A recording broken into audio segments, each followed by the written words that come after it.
नमस्कार दोस्तों, हमारे YouTube चैनल में आपका स्वागत है।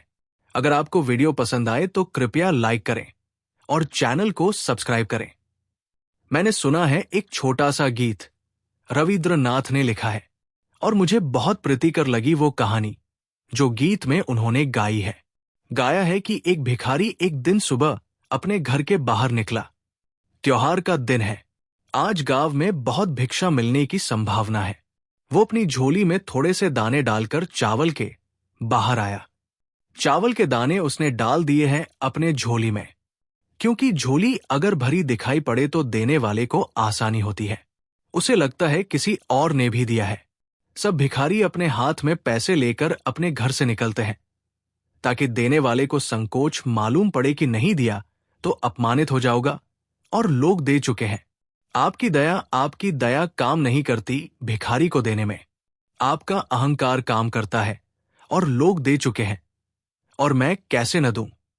वो डालकर निकला है थोड़े से दाने उसने डाल रखे हैं चावल के।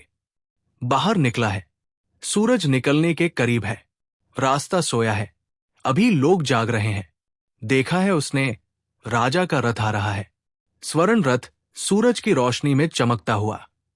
उसने कहा, धन्य भाग्य मेरे, भगवान को धन्यवाद। आज तक कभी राजा से भिक्षा नहीं मांग पाया क्योंकि द्वारपाल बाहर से ही लौटा देते। आज तो रास्ता रोककर खड़ा हो जाऊंगा। आज तो झोली फैला दूंगा और कहूंगा, महाराज, पहली दफा भिक्षा मांगता हूं। फिर सम्राट तो भिक्षा देंगे, तो कोई ऐसी भिक्षा तो न होगी। जन जन के लिए मेरे दुख पूरे हो जाएंगे। वो कल्पनाओं में खोकर खड़ा हो गया। रथ आ गया। वो भिखारी अपनी झोली खोले, इससे पहले ही राजा नीचे उतर आया। राजा को देखकर भिखारी तो घबरा गया और राजा ने अपनी झोली, अपना वस्त्र भिखारी के सामने कर दिया। तब तो वो बहुत घबरा गया। उसने कहा, आप और झोली फैलाते हैं? राजा ने कहा, ज्योतिषियों ने कहा है कि देश पर हमले का डर है और अगर मैं जाकर आज राह पर भीख मांग लूं तो देश बच सकता है। वो पहला आदमी जो मुझे मिले उसी से भीख मांगनी है। तुम ही पहले आदमी हो, कृपा करो कुछ दान दो, राष्ट्र बच जाए। उस भिखारी के तो प्राण निकल गए। उसने हमेशा मांगा था, दिया तो कभी भी नहीं था। देने की उसे कहीं कल्पना ही नहीं थी। कैसे दिया जाता है इसका कोई अनुभव नहीं था। सब मांगता था, बस मांगता था, और देने की बात आ गई तो उसके प्राण तो रुक ही गए। मिलने का तो सपना गिर ही गया। और देने की उल्टी बात। उसने झोली में हाथ डाला, मुट्ठी भर दाने हैं वहां। भरता है, मुट्ठी छोड़ देता है, हिम्मत नहीं होती कि दे दे। राजा ने कहा, कुछ तो दे दो, देश का ख्याल करो। ऐसा मत करना कि मना कर दो, अन्यथा बहुत हानि हो जाएगी। बहुत मुश्किल से, बहुत कठिनाई से एक दाना भर उसने निकाला और राजा के वस्त्र में डाल दिया। राजा रथ पर बैठा। रथ चला गया।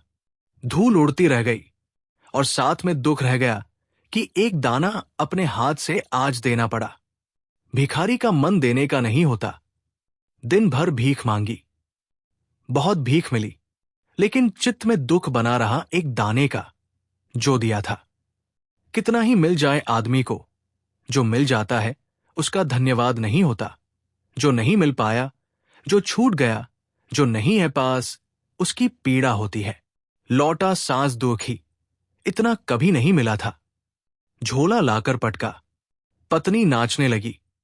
कहा, इतनी मिल गई भीख, नाच मत पागल, तुझे पता नहीं एक दाना कम है जो अपने पास हो सकता था। फिर झोली खोली, सारे दाने गिर पड़े। फिर वो भिखारी छाती पीटकर रोने लगा। अब तक तो सिर्फ उदास था, रोने लगा। देखता कि दानों की उस कतार में, उस भीड़ में एक दाना सोने का हो गया तो वो चिल्ला चिल्लाकर रोने लगा कि मैं अवसर चूक गया, बड़ी भूल हो गई। मैं सब दाने दे देता, सब सोने के हो जाते। लेकिन कहां खोजूं उस राजा को? कहां जाऊं? कहां वो रथ मिलेगा? कहां राजा द्वार पर हाथ फैलाएगा? बड़ी मुश्किल हो गई। क्या होगा? अब क्या होगा? वो तड़फने लगा। उसकी पत्नी ने कहा, तुझे पता नहीं, शायद जो हम देते हैं वो स्वर्ण का हो जाता है, जो हम कब्जा कर लेते हैं वो सदा मिट्टी का हो जाता है। जो जानते हैं वे गवाही देंगे इस बात की, जो दिया है वही स्वर्ण का हो गया। मृत्यु के क्षण में आदमी को पता चलता है, जो रोक लिया था वो पत्थर की तरह छाती पर बैठ गया है। जो दिया था, जो बांट दिया था, वो हल्का कर गया, वो पंख बन गया, वो स्वर्ण हो गया, वो दूर की यात्रा पर मार्ग बन गया। लेकिन स्त्री का पूरा व्यक्तित्व देने वाला व्यक्तित्व है, और अब तक हमने जो दुनिया बनाई है वो लेने वाले व्यक्तित्व की है। लेने वाले व्यक्तित्व के कारण पूंजीवाद है, लेने वाले व्यक्तित्व के कारण साम्राज्यशाही है, लेने वाले व्यक्तित्व के कारण युद्ध है, हिंसा है।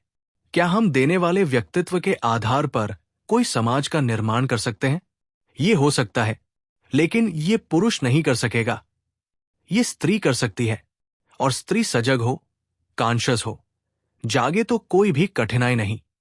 मेरी ये सब बातें इतने प्रेम और शांति से सुनी, इससे बहुत अनुग्रहित हूं। और अंत में सबके भीतर बैठे हुए परमात्मा को प्रणाम करता हूं। मेरे प्रणाम स्वीकार करें।